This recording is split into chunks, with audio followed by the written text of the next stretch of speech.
You are all so toxic, and I fell for it. Welcome or welcome back.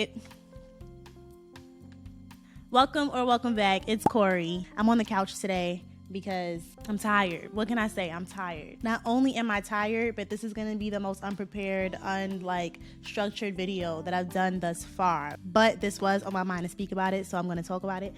Hold on. Now you want to be next to me? So if you are new here, you probably don't know that I read a lot, but I read a lot of fiction. I don't like nonfiction like that. I really don't. But I am actively trying to read more nonfiction books because I feel like I have a lot to learn. Don't we all? So anyway, recently I read this book.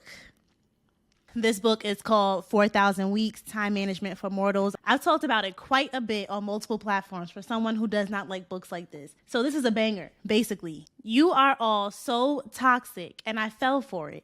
The irony of me reading this book is that I picked this book up as someone who has looked into productivity content all the time. Like, I constantly was in a search of how to be able to do more. This book basically takes everything that you've learned and rips it apart and makes you rethink the way you are managing your time. While I would love to summarize the entire book in a video, I'm not going to be able to do that. My brain's not going to work like that. This is the type of book that I'll revisit and find old gems from and be like, hey, let me talk about this part today. And so I skimmed through my notes today. I don't know if you can see how much I tabbed this book. I annotated, okay? And I went through the book recently to highlight things that stood out to me the first time. It cracked my skull open again. Like I just said, I've always been looking into productivity content, just a constant hamster wheel of me figuring out why I can't complete my to-do list, or how I make a more effective to-do list, or how I'm able to do more tasks in a day. How do I make sure I check off every single goal that I want to accomplish? How do I make sure I get it done? A lot of you have interacted with me through my 12-week year video, which is also a form of productivity. And I'm not here to say that productivity is a bad thing. It's not. It's just the way that we go about it and the way that we obsess over it that I think it's toxic. And this book helped me realize that. The first thing I realized is that productivity is a very lucrative business. There are countless videos, articles, philosophies, books on productivity, and they all typically say the same things. A lot of them do have new methods, and we're constantly trying the new method, and I'm going to do this week. I'm going to Pomodoro method this week. I'm going to stick to one task per day this week. There's just so many different things that we do chasing the feeling of getting a lot done. And one of the main things I realized in this book is that all of that is trying to have some sense of control over our lives. We all have it set up in our minds that everything we do in life has to have some kind of benefit, some kind of end product, including our hobbies and things that we want to do for enjoyment. We're doing them for some sort of end result. I was thinking about that recently as I was scrolling through TikTok for 47 hours straight. I started realizing that a lot of the content that's about people doing hobbies or trying new things, they all had some kind of end result. If for nothing else, it could be just to make content. It could be to feel some sort of sense of completion. There's always something that we are looking for in the end. The book also mentions that we all have this grand idea that we need to leave this major mark on the world, when the reality is a lot of us are not going to become one of the greats. And that seems pessimistic, but that is the reality. We have to be content in what we're doing and who it's benefiting today, and stop trying to think so far past our generation and what our output is for what's to come. Why being a control freak in our own lives doesn't make much sense. One is because, and it's the very first thing the book points out, is that time is finite. A lot of people do not come to terms with that, but you don't have unlimited time on this earth, right? And so confronting that idea, one, is scary, but two, causes you want to get everything done in the time that you have left on earth. In my day-to-day, I would start out every single day writing my to-do list, and I would try to keep my to-do list limited to 3 things, prioritize 3 things.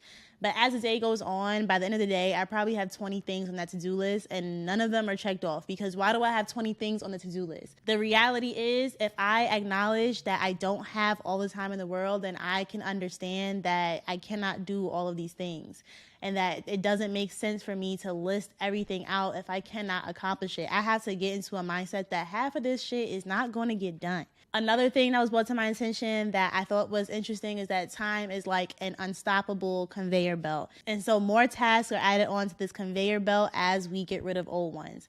And the more productive you are, the faster the conveyor belt moves, right? As soon as I put something on my to-do list and check it off, something else needs to be added. And it's a non-ending, like there's always something to do. There's always something to do. It also speeds up to a point where it may break down. And I'm well aware that I can't do everything, but it appears to be a sort of defense mechanism that I add on all of these things to feel some sense of accomplishment every day. I think what's toxic about this is that I'm not giving myself the space or room to actually complete the things that are important to me.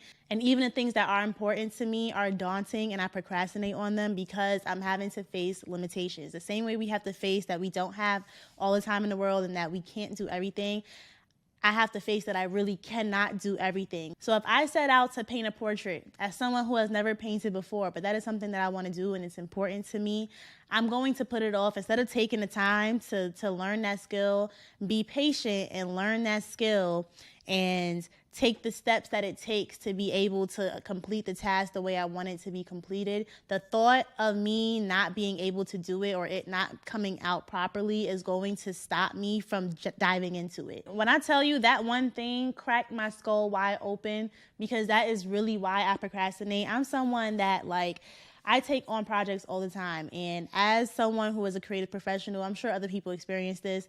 People will contact you and ask you to do things that you have not done before. They just think that you're creative and you probably can do it. So I'm asking you, can you handle this? Is this something that you're willing to take on? I'm someone that typically says yes when I should say no, but I'm also someone that has these ideas of things that I want to do in my life that even if I have not done it yet professionally, when the opportunity presents itself, I want to take it. And so in that same breath, when I do take those opportunities or when things are placed in front of me to be able to do that thing, I procrastinate. I wait to the last minute to do it. And then as a result, it wasn't done the way I would have wanted it to be done because I didn't take the time, because I was so scared that it was going to come out terrible or it wasn't going to be great that it ended up not being great because I didn't take the time to do it in the first place. You get what I'm saying? It's detrimental to myself. If I can be patient enough and acknowledge that things are going to take the time that they take to do them, not everything is convenient or worth the rush. Not everything is about checking off a box. There is no need for me to complete this many tasks in a certain time period. Everything is going to take however much time it takes. I have to develop an it is what it is mentality. If I'm able to do that, then I'm able to focus on the things that are more important to me. I'm able to advance farther in my craft. I'm able to advance my skills much better. I'm sure this might be relatable, but I can speak from my own experience. I have been doing the same thing, as in been in the same industry, in the same realm of a particular skill set that I thought I would be at a certain level by a certain time. And I had my mind made up that I'm supposed to be this type, this is the type of person that I'm striving to be. I don't know if that was on my own accord. I don't know if that's something that I made up for myself, or if it potentially was somebody else's idea for me that I was just following. But either way, I had this idea for myself. And so when I got to certain milestones and I felt stagnant, I felt I did not improve, I did not advance. Reading this helped me realize that I felt that way because I was being impatient. It speaks about how creativity and originality is on the complete opposite end of the spectrum as unoriginality, which duh. But what we lack in getting to the originality and the advancement of a skill or the advancement in where we are in life or whatever it is that we're searching for, what we lack in it is patience. There's this analogy of stay on the bus. And this was probably my favorite part of the book because it just made so much sense. So picture this. You're at a bus station that is at some sort of starting point, like a Port Authority, a Broadway Junction type of thing, an Atlantic Station. I don't know where you're from, but there is some starting point where all different routes of buses or transportation meet at one central place. When you get on the bus, the first few stops that you take are going along the same route as every other bus that is there, right? in real life, what that looks like is I'm an artist and I have this particular goal. And so I get on the bus to go towards that goal. And when I get to the third stop, I realize that I'm just like other people around me. I'm not far enough ahead. I'm not going a different direction. I'm just like everyone around me. I then get off the bus and go back to the beginning because I'm like, I must have got on the wrong bus. I get on another bus and the same thing happens. The difference here is that at some point in the transportation system, the buses all take different routes. The way I likened it, like I'm in Atlanta now, and MARTA does travel on the same route for quite a bit. The two lines travel the same. But when you get to a certain point, one goes in one direction, one goes in another direction. The same thing happens in every major city I've been in. There is some train systems that ride along the same route, but when they get to a particular point, that's when they break off. That analogy is likened to the rest of us, all of us that are seeking some type of advancement or whatever.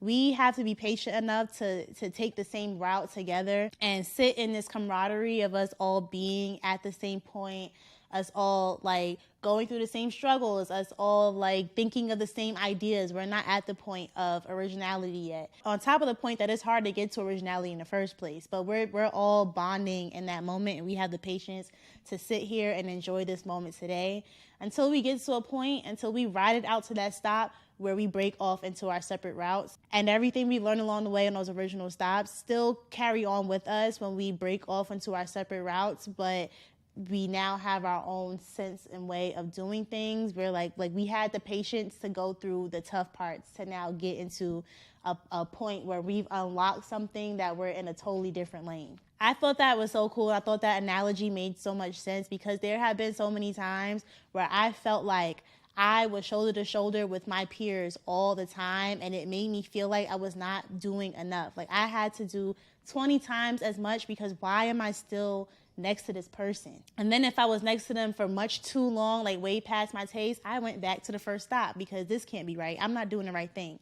And that is a part of toxic productivity. So the point of that story basically is to stay on the bus, be patient and stay on the bus because you eventually, going down that path, you eventually will break off into your own path. My needing to take on so much control of like my day-to-day and how much I'm getting done and me feeling the need to do so much to advance in life and in my career has become so toxic. I mean, like, even on this channel before, I probably said the word productive 10,000 times, and there is nothing wrong with being productive, but I think it's about being productive responsibly, not being productive to a point where I'm doing things that I don't want to do, that aren't important to me, that I feel like I need to do in comparison to other people. I've even had to stop myself a few times from thinking too hard about how other people are presenting themselves on the internet, on TikTok, and so on. And now that we're so like hyper exposed to people's day-to-days and their lifestyles and what they do and how they're able to do what they do and how they're able to make their money, like we're so overexposed to that stuff that it's easy to compare yourself to it. And we're often like, how are you able to do so much? Or what time do you wake up? That it don't matter. It does not matter. This whole like having a fulfilled life is it's an individual thing. The book is called 4,000 Weeks because apparently we all have about 4,000 weeks to live. I don't know. You might be here for longer, Lord willing. But the majority of people spend so much time figuring out how to make their 4,000 weeks fulfilling. They try to figure out how to make their lives seem worth it, or make their lives seem like they've done enough. They are not acknowledging rest as productivity, which I absolutely do. There is a whole chapter on that as well. They are looking at time used that does not have any benefit or any end result or any reward at the end as unproductive. That is super, super toxic. It is nothing but a comparison of yourself to other people, how the people live their lives. It is a skewed look at fulfillment. And at the end of the day, toxic productivity is counterproductive. Did that make sense? It is. Toxic productivity is counterproductive because you're spending so much time trying to keep up with the conveyor belt that you're not pausing to acknowledge what it is that you actually need to be doing. Even the way we think about rest, when you think about it, when you go to work and you're told what your vacation hours are, and even if you're at the most forward-thinking company, and all they do is say, like, please take this vacation. I worked at a place that had unlimited, my most recent full-time job, we had unlimited PTO. And, you know, unlimited PTO comes with its qualms and theories and its own undermining toxicity, if you will. But the unlimited PTO was always presented as like, make sure you're taking time off. We want to make sure that you're good and well rested. But the underlining meaning to that is that we want you to be good and well rested so that you can come back to work better, so that you can come back to work and produce more, so that you can come back to work in a position to do your best at work. So now we all structure this mindset of resting to work more. I need to go on this vacation. I want to leave the country so that I can come back in a better mindset to do X, Y, Z. I want to take this nap right now so I can wake up and be better to do. That is not what it is. Rest is productivity on its own. Rest is deserved on its own. Not deserved only because it'll make you better to come back and do more work. Like, we have a lot of unthinking to do, and this book literally made me feel like, oh my God, I need to go back and bleach my brain and redeposit some positive affirmations in the name of productivity. Because the way I think about it now is not it. I feel like we've been poisoned. The internet is not helping. Now, don't get me wrong, I may continue to participate in some bad habits and some bad ideas, and you may catch me in a future video saying something that disagrees with what I read in here. I think this book is something that was considerably well thought out and much grander or much more in depth than any other book on productivity and time management and all that stuff that I have touched. And I haven't even scratched the surface of what is in this thing. It is a fairly quick read. It's like 260 pages. I marked up this book like crazy. I have a lot of thoughts on it. So again, like I said, I will probably be back to talk more about this. But let me know what you all think. Let me know what your relationship with productivity is like. Is that something that you are into? Is it something that you feel like is beneficial to you? I'm definitely curious to hear about that, because now it's something that's on my mind all the time, and I'm constantly ever since I read this, I'm checking myself every day on how I'm operating and how I'm like living out my days, because I really do have a lot of unlearning to do. Anyway, I do recommend this book, and of course, if you do want to buy it, I will have it linked down below, or you can look it up yourself. The name again is 4,000 Weeks, Time Management for Mortals by Oliver Burkeman. Leave a comment down below. Let me know what you think. If you're not subscribed already, I won't pressure you, but you should be subscribed. Check out the rest of my videos. There's a range for everybody. And I will see you in the next one. Bye.